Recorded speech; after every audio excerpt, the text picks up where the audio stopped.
Discours numéro 17 de Saint-Germain. Sujets principaux abordés. Critique.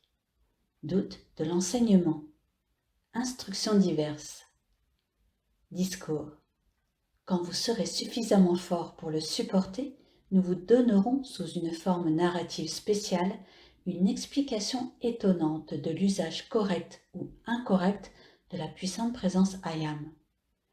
L'expérience dont je vous parle eut lieu dans ce qui est aujourd'hui les montagnes des Andes, en Amérique du Sud. C'était il y a bien longtemps, quand les enfants de la lumière commencèrent à oublier pour la première fois leur origine et à réclamer l'énergie puissante qu'ils connaissaient comme une partie d'eux-mêmes mais qu'ils avaient perdue. Les étudiants, comme le genre humain, ont une toute petite idée, non seulement de l'angoisse qu'ils créent actuellement, mais aussi de la façon dont la force fut utilisée à cette époque lointaine pour des fins égoïstes. Jamais une situation pareille n'avait été vécue. Il reste encore des vestiges de la cité souterraine où tout cela arriva et que nous vous montrerons plus tard. Que les fils de Dieu s'éveillent à l'étonnant usage des pouvoirs de la lumière qui agit pour le bien de l'humanité quand leur attention est sincèrement concentrée sur cette lumière. Si beaucoup d'étudiants de la vérité pouvaient, sur la terre aujourd'hui, écarter l'ignorance loin du mental extérieur et croire dans les miracles qui ont été manifestés de tout temps, la coquille du moi extérieur se romprait et laisserait entrer la lumière. Le fait de croire à des choses invisibles est la meilleure façon d'ouvrir la porte à l'activité consciente de la lumière de la puissante présence I Am. De même que vous utilisez la voiture ou l'avion pour couvrir plus rapidement de longues distances, de même, la grande présence I Am utilise le corps. Le corps représente l'avion et l'esprit est son moteur puissant que propulse la présence I Am. Je suis certain que les étudiants n'ont pas compris les formes subtiles que peut adopter le doute. Demandez à son esprit, consciemment ou non, en quoi consiste la toute-puissance de la présence I Am et d'une forme subtile du doute. Ceux qui tentent de discuter de la réalité de la grande vérité de la vie en y croyant ou en n'y croyant pas, admettent le doute dans leur vie. Aucun esprit rationnel et sincère qui a détourné son attention du monde extérieur pour la fixer fermement sur la puissante présence I Am ne peut discuter, s'interroger ou douter sur l'omniprésence de cette présence. Il y a une grande différence entre un raisonnement sincère pour connaître la vérité et cette tendance de l'humanité à toujours parler négativement de cette même réalité à laquelle elle veut pourtant croire. Nous saluons toujours l'interrogation sincère de la vérité, mais nous ne répondons pas à la tendance dominante qui est de critiquer la réalité de la vie. Plus un individu critique de cette façon la vérité dans sa vie, plus grande est la barrière qu'il construit et qu'il lui faudra vaincre et dépasser pour la voir. Les étudiants qui critiquent, condamnent et jugent sans discernement ni bon sens s'excluent eux-mêmes de la lumière qu'ils recherchent pourtant. L'éclat de cet enseignement de la lumière est établi dans un dessein précis et sûr, et il poursuivra son œuvre sans se soucier des personnalités existantes. Je le dis ouvertement, afin que les étudiants qui sont sous cette radiation comprennent bien qu'ils s'occupent de forces puissantes et réelles. Ceux qui ne peuvent passer cet examen et supporter cet éclat de la lumière ne peuvent accuser personne, si ce n'est eux-mêmes, car ils possèdent le libre arbitre et l'utilisation de la puissante présence I Am qui leur a été donnée pour maintenir un contrôle de soi absolu.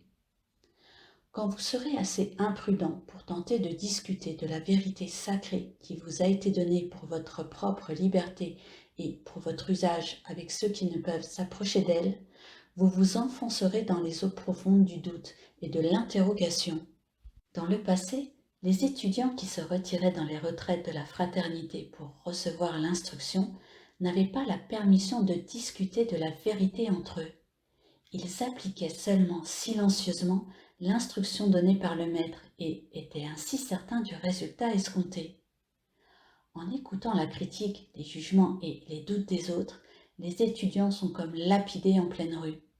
S'ils entraient seulement dans la présence, chaque demande, chaque problème disparaîtrait comme le brouillard disparaît chaque matin avant même que la lumière du soleil n'éclate devant lui. Je suis certain que les étudiants sont suffisamment forts pour entendre cette vérité et utiliser maintenant la force de la présence Ayam afin de gouverner et de contrôler leur monde extérieur.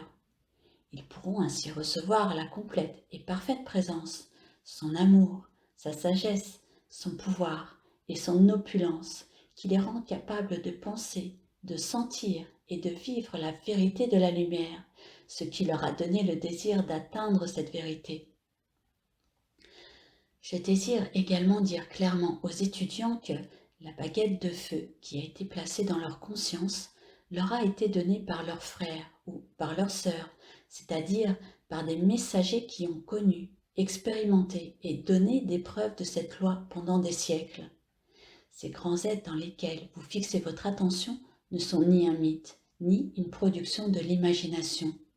Ce sont des êtres aimants, sages, vivants, qui possèdent un pouvoir qu'ils peuvent utiliser et diriger, ce qui est inconcevable pour un mental limité. Par le passé, les étudiants disposaient d'un temps quasiment illimité pour décider soit d'agir dans la lumière, soit d'errer dans l'ignorance de leur présence et de son puissant pouvoir. Les cycles cosmiques ont changé de nombreuses fois et le moment est venu où les fils de Dieu doivent maintenant faire leur choix final et décider qui ils veulent servir.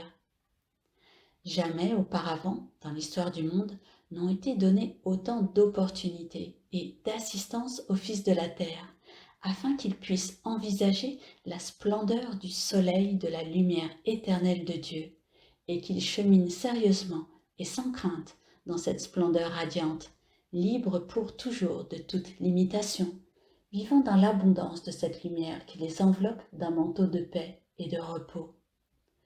Si quelqu'un ne peut pas ressentir dans son cœur la vérité de ces instructions à mener jusqu'à vous comme une fontaine d'or, il ne devrait pas pour autant décourager quelqu'un de s'approcher de cette lumière que lui peut recevoir.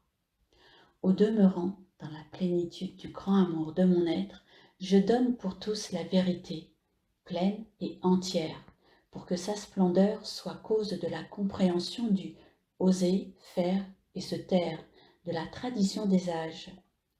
Car si quelqu'un interroge quelqu'un d'autre sur la réalité et l'authenticité de la source de cette instruction, il empêche en même temps le progrès de cette autre personne et retarde, quelquefois de plusieurs mois ou de plusieurs années, la réalisation de ce qui peut être fait si facilement quand on a l'esprit libre et en paix.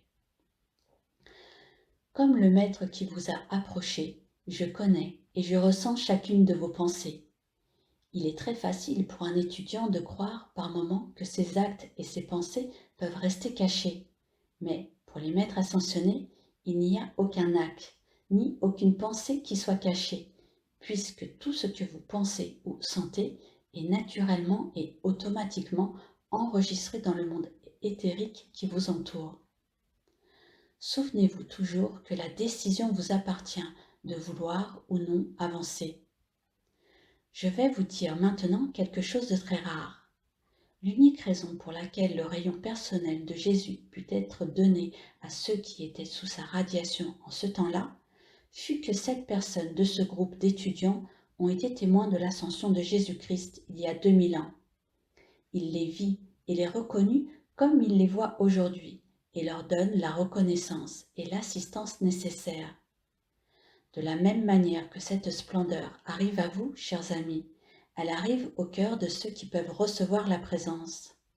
Grâce à cette radiation, beaucoup de ceux qui ont un amour très profond pour Jésus seront éveillés à la présence de Dieu en eux. Ensemble, à l'époque de l'année où l'attention est gagnée le plus facilement, Jésus et l'armée ascensionnée déploient sur l'humanité leur manteau d'amour, de paix et de lumière. Il vous paraît incroyable que les maîtres ascensionnés aient des voies de circulation sur la Terre pour aller partout et dans toutes les directions. comme vous disposez vous-même d'autoroutes pour aller en voiture d'un endroit à l'autre. Si vous connaissiez la structure atomique de la Terre et que vous la compreniez, vous ne trouveriez pas cela incroyable. Ces grands êtres qui ont assisté au progrès de l'humanité depuis le début n'ont qu'à faire usage de certains rayons pour se déplacer au travers de la Terre aussi facilement que vous pouvez nager dans l'eau. Une différence cependant, ils laissent une ouverture derrière eux, alors que l'eau se referme derrière vous et que le chemin disparaît. Ces mêmes grands êtres font briller pour l'humanité les chemins vers la lumière. Ces chemins persistent pour que les enfants de moindre lumière puissent toujours les trouver et les suivre. S'il leur arrive de commettre une erreur et de s'éloigner du chemin, la puissante présence Ayam les rappelle vers le pouvoir principal et les conduit à nouveau jusqu'à ce qu'ils redeviennent des porteurs de torches et qu'ils illuminent à leur tour le chemin pour ceux qui suivront. Ayam, je suis la puissante présence qui jamais ne s'impatiente ou ne se décourage quand les fils de la terre tournent le dos à la lumière pendant de longues périodes pour jouir de leurs activités sensorielles, jusqu'au jour où elles leur paraissent illusoires et où, dans un ultime élan et avec un ultime courage, ils crient « Dieu, sauve-moi !» Les rayons naturels seront permanents sur la Terre et seront réunis en son centre quand le désir de l'humanité pour atteindre la lumière sera purifié, et cela rendra permanente l'activité protectrice de la lumière. Le globe terrestre est composé de terre, d'eau et d'air. Les rayons sont le feu cosmique qui pénètre ces trois éléments. Les rayons passent au travers de la Terre et s'y croisent, s'entrelacent et s'adoucissent pour former la splendeur lumineuse qui est créée quand la lumière en activité est ainsi concentrée. Un rayon entre dans l'écorce terrestre au sud du centre du désert de Gobi, un autre juste à l'ouest du lac Titicaca dans les Andes. C'est le plus grand lac de l'Amérique du Sud et cet endroit a été d'une grande importance pour la Terre dans les siècles passés. Ce sont là les deux points les plus intenses de la lumière pour la Terre. Durant chaque cycle cosmique, une activité cosmique se déclenche contre laquelle personne ne peut interférer.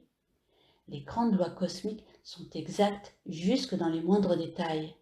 L'échec ou l'accident n'ont rien à voir avec elles. Il n'y a rien de plus important dans le monde que la grande puissance présence Ayam. Prenez garde de toujours gouverner votre sentiment si vous ne voulez pas avoir de mauvaises surprises un jour. Si quelque chose vous arrive, à vous qui connaissez la loi, et que cela vous décourage, tournez-vous aussitôt vers votre présence toute puissante et demandez-lui ce que vous devez faire. Si vous restez fixé sur le découragement, même un tremblement de terre ne pourra pas vous en sortir. Les contes des 1001 nuits ont été inspirés par les maîtres qui les donnèrent comme une vérité voilée à l'humanité, et ceux qui ont foi en eux recevront de merveilleuses manifestations.